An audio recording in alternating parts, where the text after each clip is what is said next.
Alam nyo guys, matagal ko na tong plano na magkaroon ng tindahan. Matagal ko na tong plano na mag-wholesale. Kaya nga yung mga ilang pwesto dito yun, naisanla sa akin, tatlo. Naisanla dito sa akin ng mga pwesto dahil ang inaasahan ko pagdating ng panahon, yung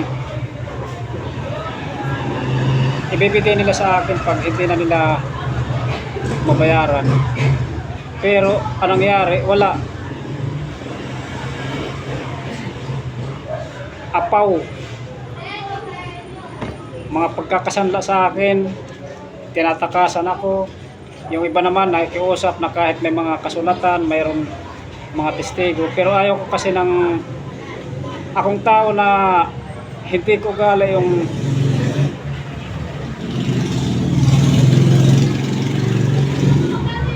mga ano ng hindi akin.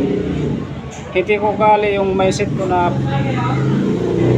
para maging akin ang isang bagay. Gusto ko yung pusang loob, bukal sa kalooban na maging akin. Yun, tatlong pistong na isa na sa akin dito, wala. Bandang huli, nakikiusap na lang. Masyado kasi ako naging mabait sa kanila eh. Pero okay lang. Ito at least, kahit nangungupahan man ako, naituloy ko pa rin yung plano ko. Diyos na bahala.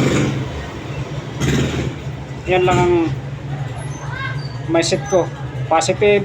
Ayaw ko ng gulo at ayaw ko yung pilitin ang isang bagay na maging akin na hindi naman para sa akin pa.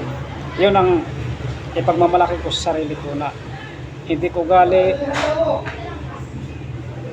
yung pipilitin ko ang isang bagay na maging akin. Magkakaroon ako ng isang bagay pero yung talagang pinaghirapan ko. Tatlo yan dito nagpakasanla na ano. May mga kasulatan yan pero hinahayaan ko. Diyos na bahala.